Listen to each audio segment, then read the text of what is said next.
بسم اللہ الرحمن الرحیم ایاک نعبد و ایاک نستعین۔ میرے پاکستانیوں،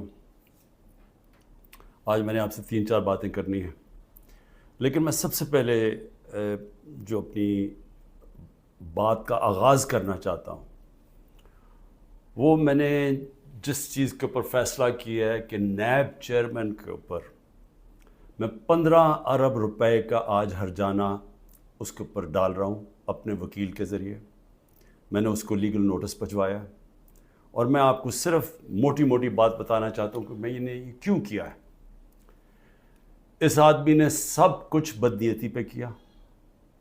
اس نے میرے فنڈامنٹل رائٹس، میرے جو بنیادی حقوق جو میرا آئین دیتا ہے، اس کی خلاف ورزی کی۔ اس نے نیب کے قانون توڑے مجھے پکڑنے میں، اور اس صرف ہرجانہ نہیں کر رہا، میں اس کو کمپلینٹ کروں گا سپریم جوڈیشل کاؤنسل میں اس کا۔ میں صرف آپ کو موٹی موٹی چیزیں بتاتا ہوں کہ اس نے کیا کیا ہے۔ 28 اپریل کو، ذرا اب یہ غور سے سننا ہے، 28 اپریل کو فیصلہ ہوتا ہے کہ میرے اوپر یہ جو انکوائری کر رہے تھے اس کو انویسٹیگیشن میں تبدیل کرنا ہے۔ آپ سب کے لیے سمجھنا یہ ہے کہ جب انکوائری سے انویسٹیگیشن میں تبدیل ہوتی ہے تو پہلے میرے سے پوچھا جاتا ہے کہ مجھے انکوائری رپورٹ دکھائی جاتی ہے کہ میرے خلاف کمپلینٹ ہے کیا اور یہ کیوں تبدیل کیا جا رہا ہے انویسٹیگیشن کے اوپر۔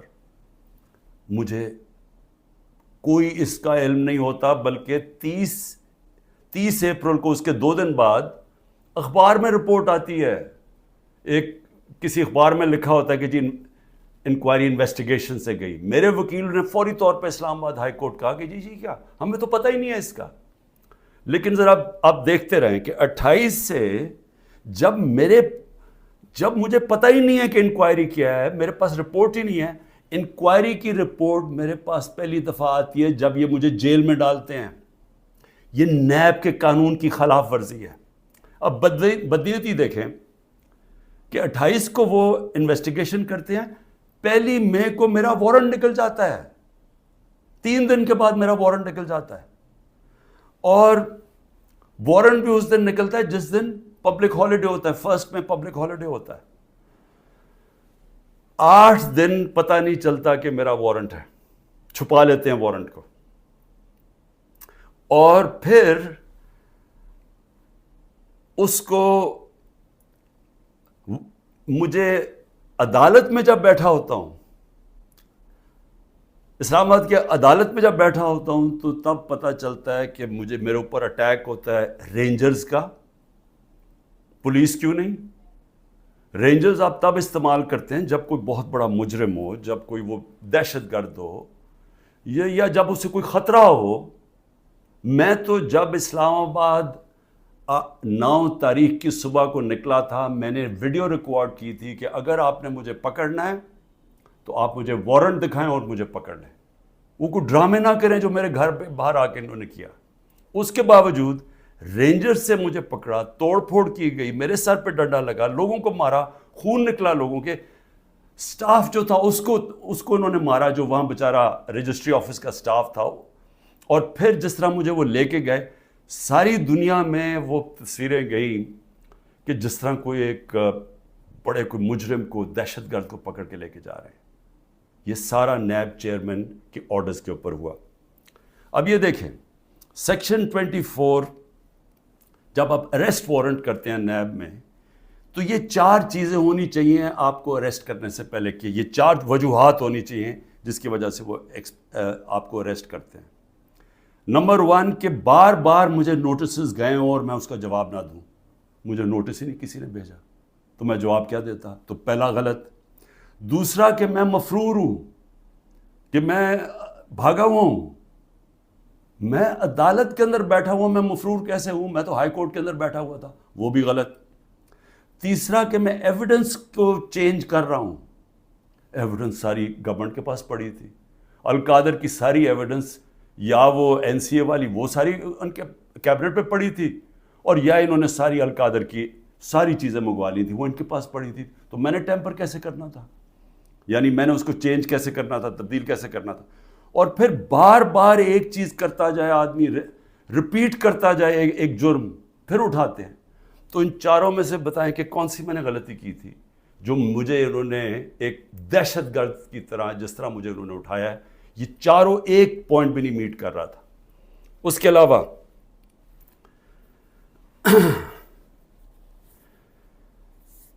جس طرح انہوں نے مجھے اٹھایا، میں اس لیے ہرجانہ کر رہا ہوں کہ انہوں نے ساری دنیا میں خبر گئی کہ عمران خان کو کرپشن کیس پہ اٹھا لیا۔ اب یہ یاد رکھیں کہ شوکت خانم کے لیے اور نمل یونیورسٹی کے لیے میرے نام پہ، میری کریڈیبلٹی پہ 10 ارب روپیہ ہر سال اکٹھا ہوتا ہے، اور اس کے علاوہ جو کراچی کا ہسپتال بن رہا ہے وہ 30 ارب کا ہے، یہ تیسرا ہسپتال ہے، اور پھر نمل یونیورسٹی کی ایکسپینشن ہو رہی ہے، اس کے لیے پیسہ اکٹھا کر رہا ہوں۔ تو ایک آدمی کی جب ساری دنیا میں آپ نے اس طرح غیر قانونی طور پہ کیا تو ساری دنیا میں پیغام کیا گیا کہ عمران خان کسی کرپشن میں ملوث ہے، اور اس کی وجہ سے متاثر ہو سکتی ہیں یہ اربوں روپے کے جو میں ہر سال پیسے اکٹھے کرتا ہوں۔ اس لیے میں نے اس کے اوپر ہرجانہ کیا، اور اسی لیے میں صرف یہاں نہیں، میں سپریم جوڈیشل کاؤنسل میں اس کی کمپلینٹ کروں گا۔ یہ بدنیتی کے اوپر ہوا، یہ چھپا کے انہوں نے کیا، یہ پہلے سے پلان تھا، یہ انہوں نے مجھے ذلیل کرنے کے لیے کیا ساری دنیا کے سامنے۔ آرام سے بھی اٹھا لیتے، پولیس آ کے مجھے پکڑ کے لے جاتی، وارنٹ دکھاتی، میرے پاس کون سی وہاں کوئی فوج تھی یا لوگ تھے۔ تو آخر میں اس چیز کے اوپر میں صرف یہ کہنا چاہتا ہوں کہ یہاں سے پری پلان بنا ہوا ہے کہ کسی نہ کسی طرح عمران خان کو پکڑ کے تو جیل میں ڈالو، تو راستے سے ہٹا دو۔ یہ پوری تیاری ہے، 150 کیسز ہیں، اور اب یہ حالات ہیں کہ اتنا پریشر ڈالا ہوا ہے انہوں نے کہ میرے وکیل گھبرانا شروع ہو گئے ہیں۔ پہلے تو انہوں نے سارے کارکن پکڑ لیے ہمارے، اور میں خاص طور پہ وہ 10,000 کارکنوں کے اوپر آج بھی میں اپیل کرتا ہوں، ساری ہیومن رائٹس آرگنائزیشن کو میں اپیل کرتا ہوں کہ اتنا بڑا ظلم ہے کہ ان کو جیلوں میں بند کیا ہوا ہے، ان کو دہشت گردی کے اوپر رکھا ہوا ہے، اس کے لیے ایک شناخت پریڈ ہوتی ہے، اس کے لیے لازمی ہوتا ہے کہ آپ ان کو پروڈیوس کریں۔ وہ کہتے ہیں جی ہمارے پاس عملہ ہی نہیں ہے، وہ شناخت پریڈ ہوتی ہے، اس کے اوپر لے کے ہی نہیں آتی پولیس۔ ججز آرڈر کرتے ہیں وہ لے کے نہیں آتے، ججز کے آرڈرز وائلیٹ کرتے ہیں، اور پھر کئیوں کو اٹھایا ہوا ان کو پریزنٹ ہی نہیں کر رہے کیونکہ اوپر کیس ہی نہیں لگا رہے تاکہ ان کو عدالت بھی نہ لے جانا پڑے۔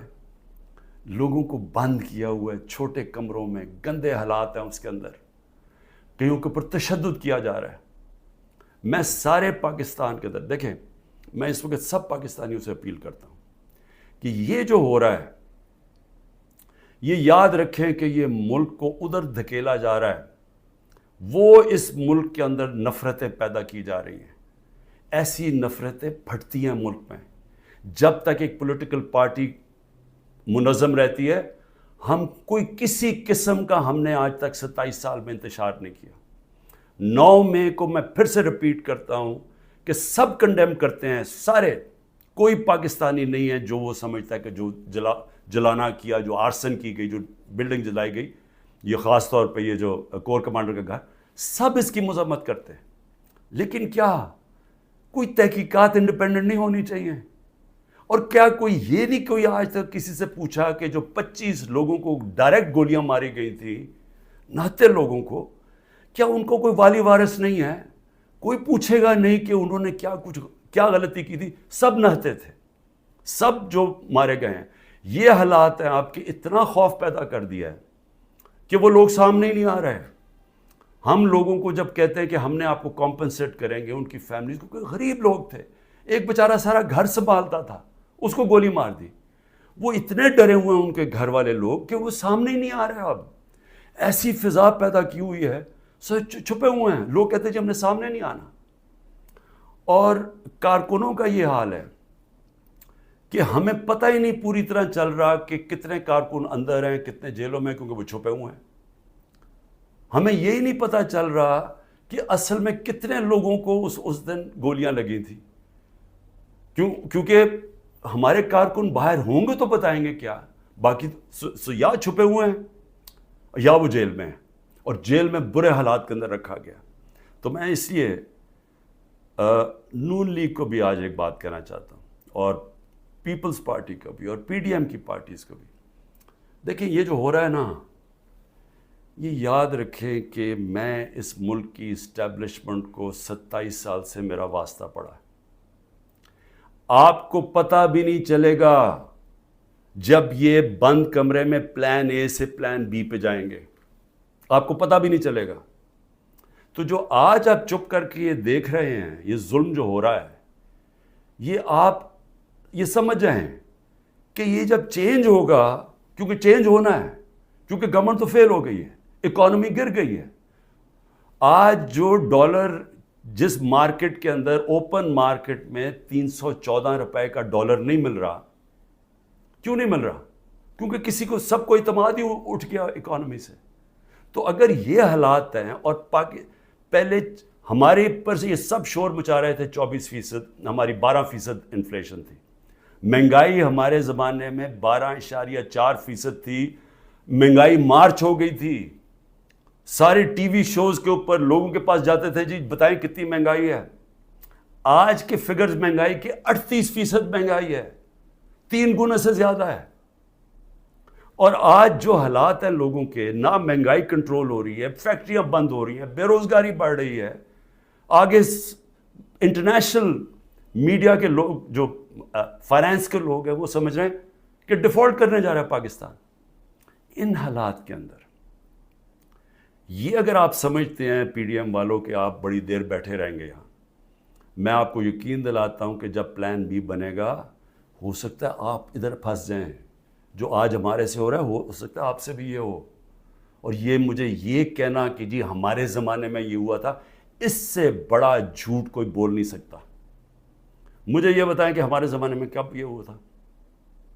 کتنے لوگوں کو تشدد کیا گیا جیل میں, کتنے گھر توڑ کے اندر گھس کے عورتوں کے سامنے اٹھا کے لے گئے, اگر وہ آدمی نہیں ملا تو ان کے رشتہ دار اٹھا کے لے گئے.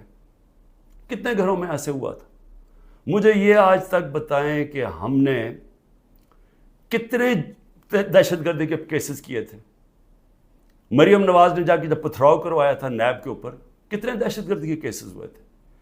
کس کے اوپر اس طرح کے 150 کیسز کیے گئے جو میرے پہ 4 کیسز میرے اوپر کیے گئے ہیں, کرمنل کیسز, جب میں نظر بند تھا 4 دن وہاں نیب جیل میں. تو جس طرح کی یہ آپ حرکتیں کر رہے ہیں اور یہ ہونے دے رہے ہیں حرکتیں, اور یہ کہہ کہ جی ہمارے زمانے میں یہ ہوتا تھا, یہ سمجھ جائیں کہ یہ بڑی جلدی چینج ہو سکتا ہے. یہ ابھی آپ بڑے خوش ہیں کہ جی تحریک انصاف, اس لیے نہیں کہ ہم نے آپ سے کوئی ظلم کیا تھا. میں پھر سے ریپیٹ کرتا ہوں, 95% کرپشن کے کیسز اب پہلے آپ کے زمانے میں بنے ہوئے تھے. اسحاق ڈار آپ کے زمانے میں بھاگا, نواز شریف کے بیٹے آپ کے زمانے میں بھاگے. یہ جو کیسز بنائے ہوئے تھے یہ سارے آپ کے زمانے میں ہوئے ہیں. صرف پھر سے شہباز شریف کے جو 16 ارب کا ایف آئی کا کیس تھا اور جو نیب کا کیس تھا, وہ ہمارے زمانے میں بنا 8 ارب کا. اور وہ میں آج بھی کہتا ہوں کہ اس سے کلیئر کٹ کیس ہے ہی کوئی نہیں. زمین کے قبضے جو چھڑوائے تھے وہ سارا لینڈ ریکارڈز کے دیکھ کے چھڑوائے تھے. ایک مجھے ادارہ, نہ پولیس آفیسر, کوئی آئی جی, کوئی مجھے آج ایف آئی اے کا آدمی مجھے ایک کہہ دے کہ میں نے کسی کے اوپر کہا کہ انتقامی کارروائی کرو, ایک مجھے بتا دے. کوئی مجھے بتائے جتنی ہم نے بھرتیاں کی ہیں وہ ساری میرٹ کے اوپر کی تھی. کتنے عمران خان کے رشتہ داروں کو امپورٹنٹ جگہوں پہ بیٹھے تھے. اور پھر میڈیا, ذرا میں میڈیا کے اوپر آ جاؤں, کیونکہ میڈیا میں ہمیں بڑی مار پڑی تھی سارا وقت. وہ گورنمنٹ, جس گورنمنٹ نے اس ملک کے اندر کرونا, دنیا مانتی تھی کہ کرونا کا سب سے زیادہ ڈیل اس کو سنبھالا, دنیا مانتی تھی. ہندوستان میں حالات دیکھ لیتے, ارد گرد ایران میں حالات دیکھتے جو ہمارے 2 نیبرز تھے, اور پاکستان میں حالات دیکھتے.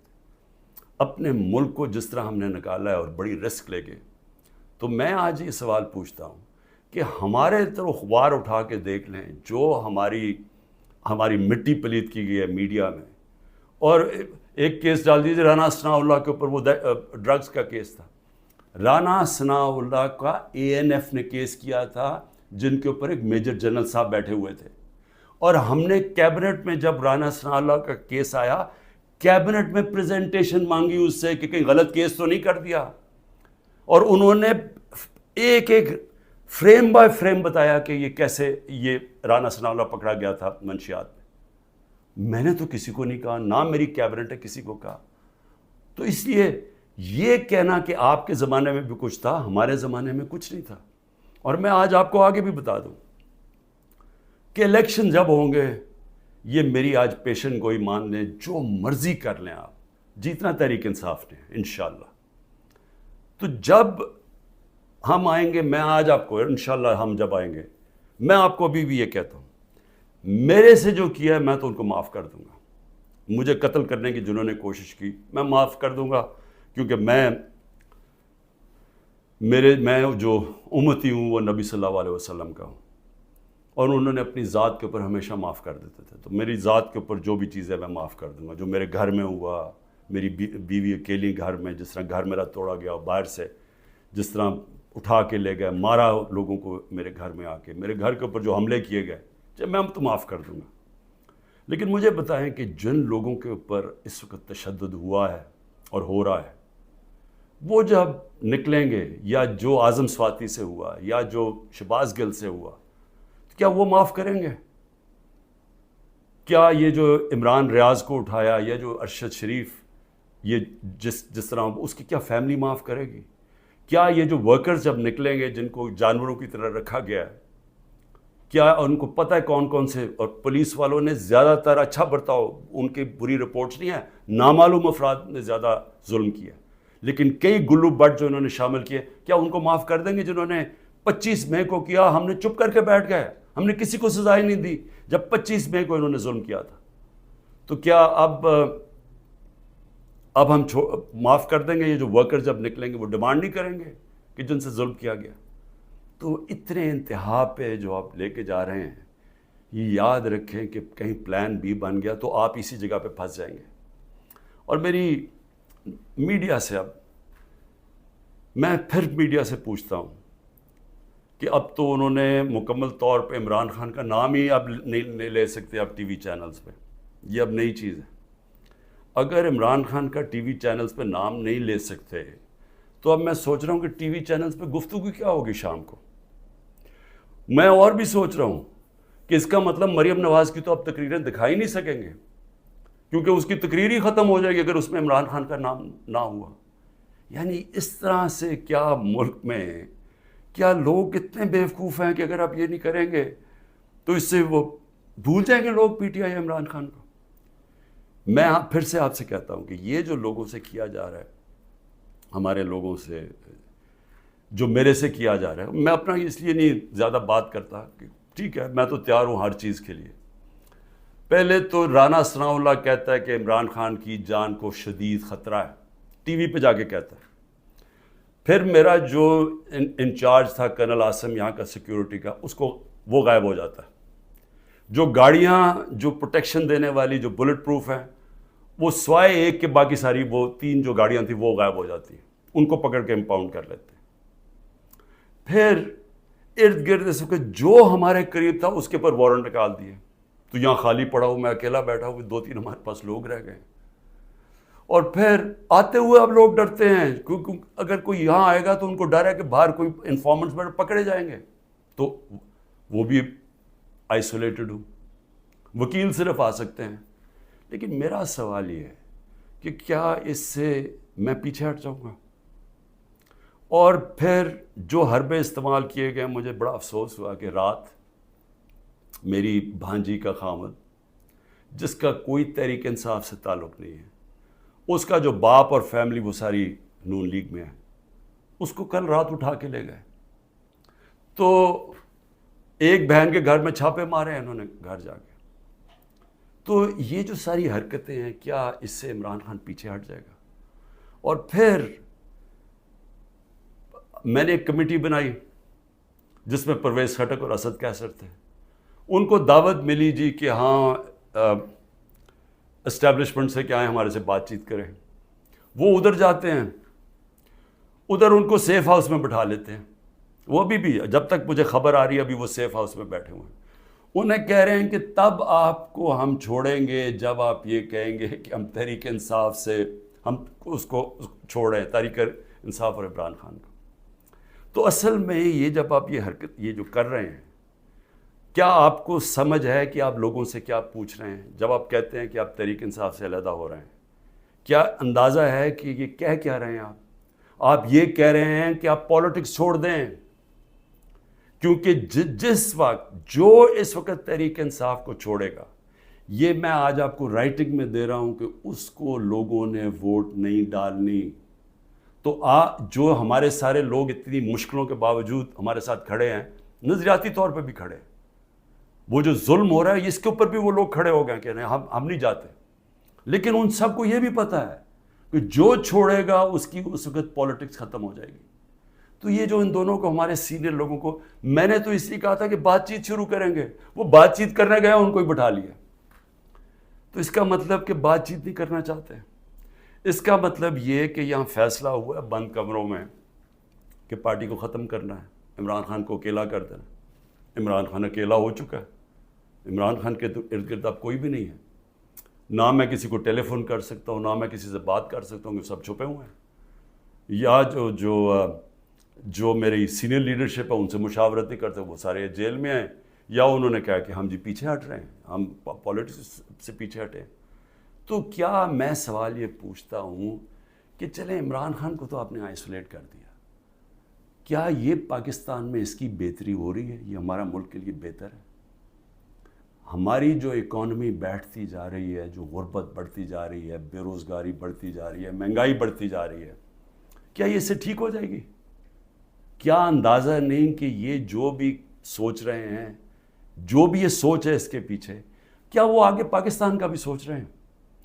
ایک پارٹی جو ملک کی فیڈرل پارٹی ہے، جو اس وقت سارے صوبوں کے اندر ہے اور سب کو اکٹھا رکھ سکتی ہے، جب اس پارٹی کو توڑنے کی کوشش کی جا رہی ہے اور اس کے لیڈر کو ختم کرنے کی کوشش کی جا رہی ہے، کیا یہ پاکستان میں اس کی بہتری ہے؟ ہمارے ملک کی بہتری ہے اس میں؟ کیا ہم یہ نہیں سمجھتے کہ کوئی اسٹیبلشمنٹ آج تک ملک کو اکٹھا نہیں رکھ سکی، جو ہماری طرح کا ملک ہو، جدھر مختلف صوبے ہوں، مختلف زبانیں ہوں؟ جب جس طرح کے یہ حالات کیے جا رہے ہیں، یہ پاکستان سے دشمنی ہو رہی ہے، کیا عمران خان کو اب غدار کہہ کے وہ مان جائے گی؟ لوگ غدار قوم مان جائے گی؟ کیا اندازہ نہیں ہے کہ پبلک اوپینین ہوتا کیا ہے؟ میں گراؤنڈ پہ، میں نے 27 سال گراؤنڈ سے پارٹی بنائی ہے، میں نے کبھی کسی کو ڈیڈی کہہ کے کسی کی ڈکٹیٹر کی کیبنٹ میں نہیں بیٹھا 8 سال پہلے اور پھر پالیٹکس میں آیا، یا میں کسی کی چھت کے اوپر سریے لگاتے لگاتے میں چیف منسٹر نہیں بنا۔ میں نے زیرو سے پارٹی شروع کر کے یہاں پہنچا ہوں۔ میں پبلک اوپینین کو جانتا ہوں، جس نے پبلک اوپینین کے اوپر آیا پاور میں، وہ جانتا ہے، وہ سمجھتا ہے۔ میں اس لیے آپ کو کہہ رہا ہوں کہ یہ جو آپ کر رہے ہیں، اس سے پارٹی کمزور نہیں، پارٹی طاقتور ہو رہی ہے، کیونکہ پبلک جڑتی جا رہی ہے اس کے ساتھ، اور لیکن کمزور پاکستان ہو رہا ہے، ہمارے ملک کو کمزور کیا جا رہا ہے۔ ہماری معیشت جب کمزور ہوتی ہے تو سارا ملک کمزور ہو جاتا ہے، اور سب سے بڑی بات کہ پالیٹکس کو فریگمنٹ کیا جا رہا ہے۔ جو پلان مجھے نظر آ رہا ہے وہ یہ ہے کہ ہر پارٹی کو چھوٹی چھوٹی ان کے ووٹیں دے دیں، اور پھر وہ ساروں کو اکٹھا کر کے جب آپ بٹھائیں گے تو سمجھیں گے کہ وہ کمزور قسم کی حکومت ہوگی جو کنٹرول ہو سکتی ہے پیچھے سے۔ تو یہ تو ملک کی تباہی ہے، ملک کی اس وقت ریکوائرمنٹ ہے، جو معاشی تباہی مچ چکی ہے ملک میں، جو ملک جدھر جا کے کھڑا ہو گیا۔ آپ کو تو وہ ایک گورنمنٹ چاہیے جس کو پبلک، جس کے پیچھے کھڑے ہو، پبلک کا مینڈیٹ ہو جس کے پیچھے، جو کہ پھر ملک کو اکٹھا بھی کر سکے اور مشکل فیصلے کر سکے۔ اور مشکل فیصلے کیا ہوتے ہیں؟ ملک کو ری اسٹرکچر کر سکے، گورننس سسٹم ٹھیک کر سکے، رول آف لا لے کے آئے پاکستان میں، وہ انویسٹمنٹ کی انوائرمنٹ بنائے تاکہ انویسٹمنٹ تو آنی شروع ہو، اور تو چھوڑے بیرون ملک پاکستانی سب سے بڑا اثاثہ ہے۔ جس وقت ہم نے ملک میں قانون کی حکمرانی کی، ان کی انویسٹمنٹ آ جائے گی، لیکن یہ تو اس کو دوسری طرف جا رہے ہیں، اس میں تو پاکستان میں امید ہی ختم کرتے جا رہے ہیں۔ اور میں آخر اپنی بات ختم کرتا ہوں اپنے ورکرز کے لیے، کہتے ہیں کہ جتنے بھی میرے ورکرز ہیں، وہ جس طرح بھی میری ان تک آواز جائے، مجھے پتہ مشکل ہے وقت، چن کے ہر تھانے کو حکم دیا گیا کہ پی ٹی آئی کا کوئی کارکن ہے تو اس کو پکڑو یا اس کو دباؤ یا اسے کہو اپنی وہ کہے کہ جناب میں آج پاکستانی فوج کے ساتھ کھڑا ہوں اور میں تحریک انصاف چھوڑ رہا ہوں۔ ہم سارے پاکستانی فوج کے، میں بار بار کہ ہم سب فوج کے ساتھ کھڑے، کون نہیں کھڑا ہوگا اپنی فوج کے ساتھ جس نے آپ کی ملک کی حفاظت کرنی ہے؟ لیکن یہ ایک آڑ لے کے کہ جی وہ 9 مئی کو تحریک انصاف کو ایک بالکل ایک اس کے اوپر پورا کریک ڈاؤن کر دو اس کا بہانے میں، تو میں اپنے سارے کارکنوں کے صبر کریں، مشکل وقت ہے، آپ کے لیے مشکل وقت ہے، میرے لیے سب سے زیادہ مشکل وقت ہے۔ مشکل وقت کیوں ہے؟ کیونکہ سارا دباؤ انہوں نے میرے پر ڈالا ہوا ہے۔ تو جب تک میں کھڑا ہوں، جب تک یہ سارے حربے استعمال کر رہے ہیں مجھے پکڑنے کے، کوئی نہ کوئی کیس میں تو پکڑ ہی لیں گے کیونکہ اتنے زیادہ کیسز ہیں، اور اگر میرے وکیل اب ڈرنا شروع ہو گئے ہیں تو میں خود تیاری کر رہا ہوں کہ میں خود ہی پھر مجھے اپنے کیسز عدالت میں جانا پڑے گا، لا پڑھنے کی بھی کوشش کر رہا ہوں۔ سمجھ بھی، ویسے میں نے اتنی دفعہ عدالتوں کے چکر لگائے ہیں کہ میں کافی سمجھ بھی گیا ہوں کہ قانون کیا ہوتا ہے، تو میں وہ بھی تو لگ تو ایسے رہا کہ وہ وکیل بھی آخر میں چھوڑ جائیں گے، لیکن عمران خان جب تک زندہ کھڑا رہے گا اپنے ملک کی حقیقی آزادی کے لیے۔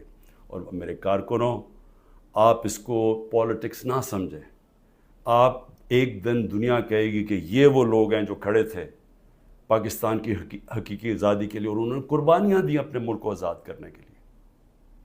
پاکستان پائندہ باد۔